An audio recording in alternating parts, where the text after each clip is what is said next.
Okay, so magandang gabi po sa lahat, ano? Magandang araw, magandang umaga, kung saan man kayong panig. Mga kayong panig ng mundo nando doon, mga tao sa buong mundo. Papayag ba kayo na galing kayo sa 90 feet? Ay, nako. Atin pong sakyan ang kabaliwan ng mga Muslim. Na tayo din nagmula sa 90 feet. Ito, aral po ito ng baliw eh. Sa totoo lang, tingnan nyo.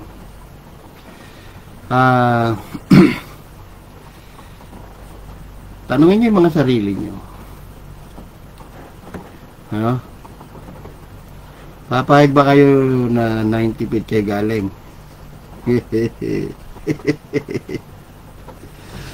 Ay, nako. Ang saya. No? Ito natin.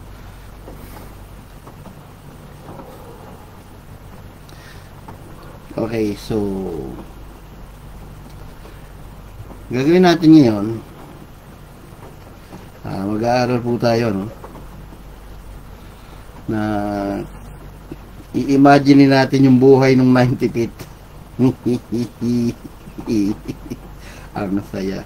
Grabe. No? So yan po ang pauso ng Muslim, na si Adan ay nilalang ni Allah na 90 feet.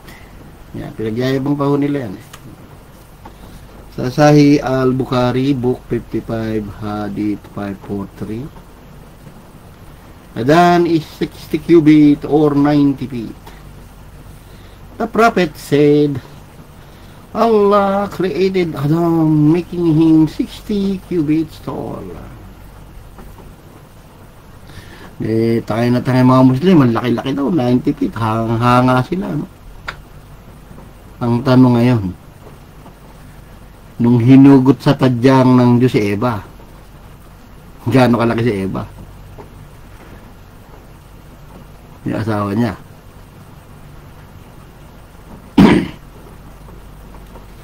Six feet?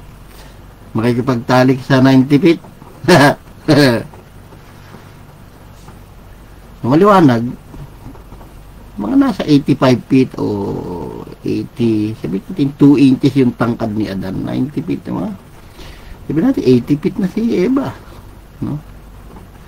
So nagkaroon po tayo ngayon na mag-asawang 90 feet tall, no? Nagtalik po yon. Siyempre malalaki rin yung kama siguro nun dahil mga higaan nun. Nilalang po yan ng Diyos, ginawan pa ho yan ng damit sa Genesis 3:21 na damit ng tupa at malalaki rin yung tupa nun, no? Pati mga anak ng tupa nun malalaki. Kung maliliit lang tupa nun, magko-cross stitch yung Diyos ng ilang daang tupa bago mabuo damit nilang dalawa. Ayan, kantayin nyo nila yung bahay kubo, mga sitaw, bataw, patani, undol, patola, yun, lahat na yung malalaki, no? Ngayon, tinukso yan ng ahas, si Adan. Siguro yung ahas ay nasa,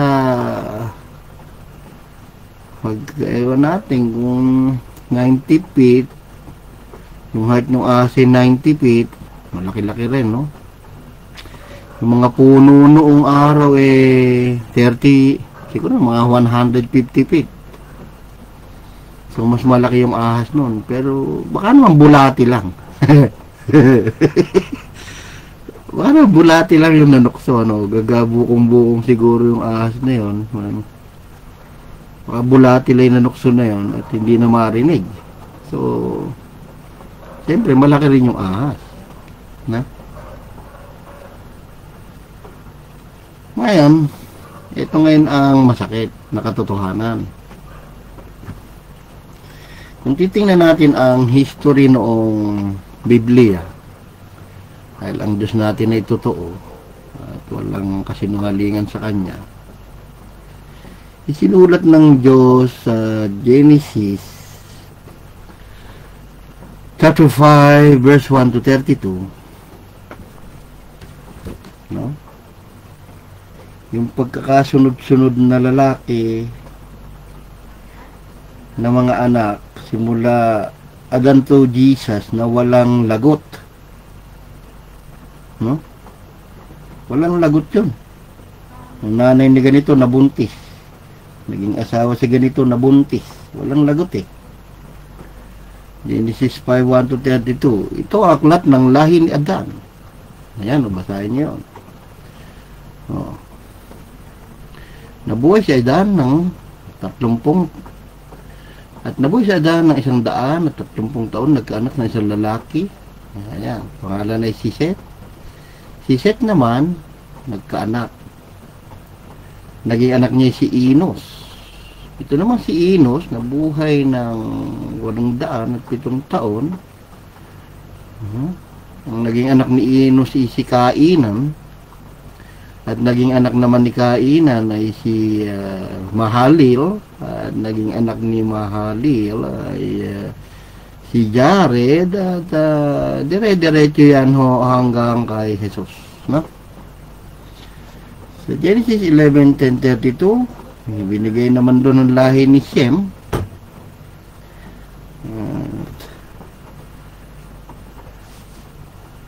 Hanggang kay Abraham. Sa Genesis 11, basahin ho ninyo yun. Genesis 11 ay 10 to 32, no? Jadi natatawa ko talaga ako sa kabaliwan ng mga Muslim dito sa mundo no? Hindi na maayos ang utak ng maniniwala dito sa totoo lang. Sa Genesis 11, kaya tumino kayo mga Muslim, patawarin kayo. Parang may sanib kayo, no? Higante dyan. Genesis 11:10 to 32, no? Ayan o. Yes, 11:10 to 32. Ayan, sunod-sunod na yung buhay dyan. O. Ito ang salinlahi ni Sem. May 100 taon si Sem at naging anak ni si Arphaxad.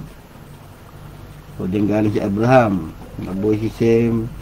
Naipanganak si Arphaxad. Nagkanak ng lalaki. At naging anak naman si Sala. At pagkayari ni Sala, naging anak si Hever, si Peleg, at dire-diretso yan hanggang kay Abraham. Ayan. Mula Abraham to Jesus, mayroong salinlahi doon.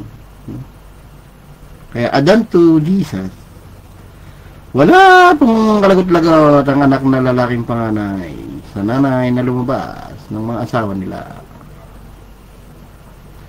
Kaninong nanay at tatay tayo lumiit ang 90 feet?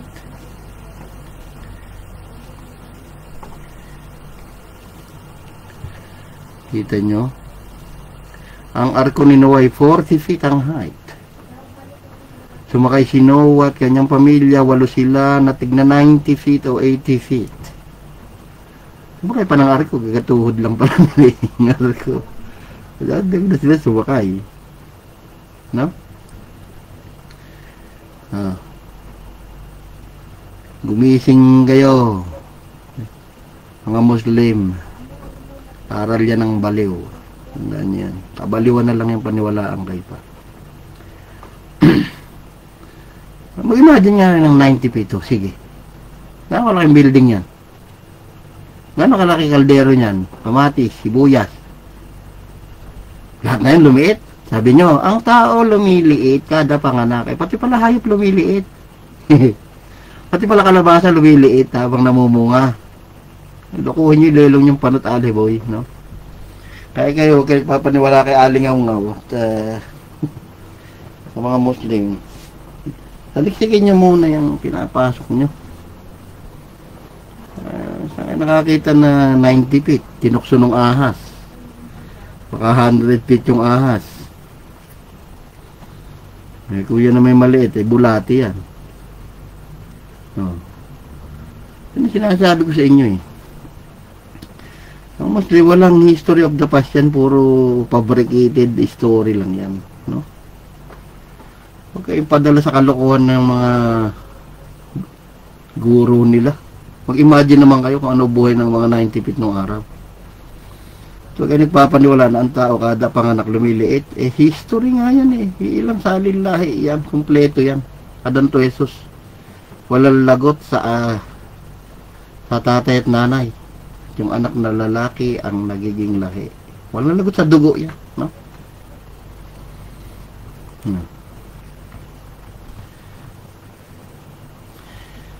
Sabi ni Alice sa debate namin, gagabukong-bukong lang daw ni Goliath si David. 9 feet lang ang height ni David. Ay, ni Goliath. Kung gagabukong-bukong yun, gaano kalaki espada, pupugutan ng ulo ni David si Goliath. Baka naman yung espada ni Goliath pardible. Ang sarap talaga, ano? Ang sarap mag-aral. Kaya naman yung resulta, lalaki ng bangkay. Nila Imran, si Adan, si Abel sa Islam. Kita nyo naman. Dahil sa kayabangan ng mga Muslim, piling matatalino. May naglabas pa si nakadibate ko si Hajar bin Ismail binti. Sabi niya, baka nga Adan, baka nakakabasa ng Arabic, baka nga Adan pa yan nakasulat na yan, o Abel, ano? Pakibasa nyo na lang. Kung Kristiyano nauna sa Islam, bakit si Abel na anak ni Adan ay nalibing? Natulad ng paglibing sa mga Muslim. Isipin nyo yun, bangkay ni Abel na kapatid ni Cain, nakuha pa nila, nilulod na tayo lahat ng baha. Lupit, ano? Ay, naku, patawarin mga Diyos ko. Kayong mga Muslim, tumido kayo. Walang ganyan. Ano makakuha nyo bangkay ni Abel nilunod ng Diyos ang buong mundo ng baha. Naisa kayo sa arko ni Noah. Nahukay nyo pa. Drama nyo kasi dami nyong kabalbalan ba, no? Ewan ko, dami nyo naman nalokong tao. Siguro hindi nyo naman kasi ito nilalabas kaya ilalabas yung kabaliwan ng mga aral nyo mga Muslim kayo. Natutuhanan lang tayo mga kapatid, no? Mahal ko lang kayo. Basta kailangan itama nyo yung mga utak nyo. Tandaan nyo yan. Pinaglululo ka lang kayo ng Muslim. Ha? Ay, nako. The Prophet Muhammad. Allah created Adam, making him 60 cubits tall. Wala tayong magagawa, no? Magdadara pa si Ali dyan Bakit? Nakita niyo si Adam? Buhay ba tayo nun? Tayo lahi nun. Kabisote ka pala. Sa atin nagmula. Doon tayo nagmula. Kay Adam. Actually, ang mataas kay Adam, kay Noah na tayo lahat nagmula. May sinasabi niyong nalunod daw lahat yung tayo ni Noah. Kung nalunod lahat, pati si Noah, wala nang lahi ng mundo ngayon. Dahil sila pinagbulanan mo. Mga tao. Isipin mo nakikipagdebate pa sa akin si Abdul Salam Kamin Ayan, nasa Bible niyo. Sabi, nalunod silang lahat. Sabi. Gusto pa lunurin si Noah. Nakalagay ito, sumakay na nga sa daong. Kung nilunod nyo si Noah, sino pa tao sa mundo ngayon? Kasi anak niya, wala. Doon tayo galing. Doon nabuo yung pangalan ng mundo. Kaya na sa susunod kong video, mga minamahal kong Muslim, ang susunod ko yung peke yung Noah. Ano? Mabatan nyo yun. Yun ang kasunod bukas. No? Yung pekin yung Noah, nalunura ng anak, nalunura ng asawa. Dadaling ko kayo sa kabaliwan. Mahilig kayo sa baliw na aral tingnan natin sino matino. Ay nako, tawarin kayo. Tigil-tigilan nyo na yung kabaliwang aral nyo. Hindi na matino yung aral nyo na yan. Ay nako. Sinaulo. Kung baliw ang sumaulo niya, baliw kay lahat. Tandaan niyan. Mahirap sa galing sa ulo eh. Hindi galing sa history. By generation, no? Pinagyayabang nyo po marami naka sa ulo niyang Quran nyo. Pinasunog ni Ottoman. Dahil mali-mali. Tinawag yung naka sa ulo. Ang nasa ulo, yung ding maling pinasunog. Eh, ano pa, lalabas dyan, yung ding pinasunog din. Common sense lang yun, no? O, yan. Anihin yung aral nyo, no? Ganyan talaga. Ano tayo gagawa? Masakit ang katotohanan, pero matuto kayo mag-imagine ang buhay ng mga 90 feet na tao, no? Buti na lang may Biblia eh. Para patunayan kayo mali-mali eh. Walang lagot yan, anak ng lalaki.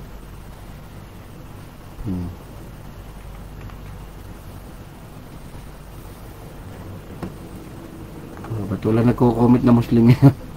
Wala ba akong kliyente ngayon? Ay, naku. Dapat pala lalagyan natin ng highlight. Ayan, highlight.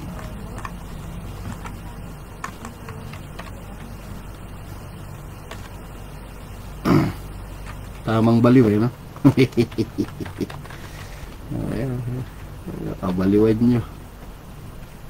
Saka tinukay lahat. Wala sa inyo.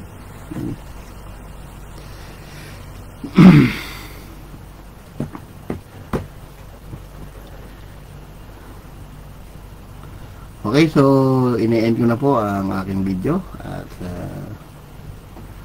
susunod po bukas naman yung peki namang nawa ng Muslim, ilalabas natin. Ay sa lahat po sa sumubaybay at iayos nyo po yung utak nyo at mga tamang baliw lang po naniniwala sa Muslim. Sa totoo lang ho, walang 90 feet na family no araw. Walang lumiliit kada panganak. Lumit na sana lahat ng hayop pati kalabasa lumiit. Pakatino kayo ha, mga Muslim. Tayo nyo na sunugin yung Quran nyo, hindi naman totoo yan. Pakatino kayo. Report, maraming salamat at ito si Arman Di Castro ng Padre Passionism Belief, Church name Yeshua, the God of Israel. Deuteronomy 6:4, John 20:28, and 1 Corinthians 8:6. Hindi ba tayo may isang Diyos lang ang Ama? Hindi ba ang pangalan? Hindi. Isang Panginoon, the one Lord, God of Israel. Yeshua HaNasri, Vinilay kayo din. So, magalit na po kayo lahat sa akin. Dahil alam ko naman puro mura na inabot ko sa inyo. Pero sana naman ay gumising kayo. No? Mahal ko lang kayo lahat. So, ito po si Arman Di Castro. Kumikilala sa isang Diyos na buhay. Isaiah 45:23, Roma 14:11, and Filipos 2, prophecy. Goodbye and see you tomorrow. Bisitahin niyo pa patripassionism.com. Tapos sa YouTube ko naman na @Arman Di Castro videos. Mag-subscribe na rin po kahit nang marami kayo ma-share sa tao. No? Nang magkaroon tayo ng peace at maging maayos ang buhay natin lahat. No? Kaya galit-galit pa kayo sa Israel eh. Nakalagay dyan puro children of Israel. Makikin ko nga kayo eh. Sige at paalam na. Good night and goodbye.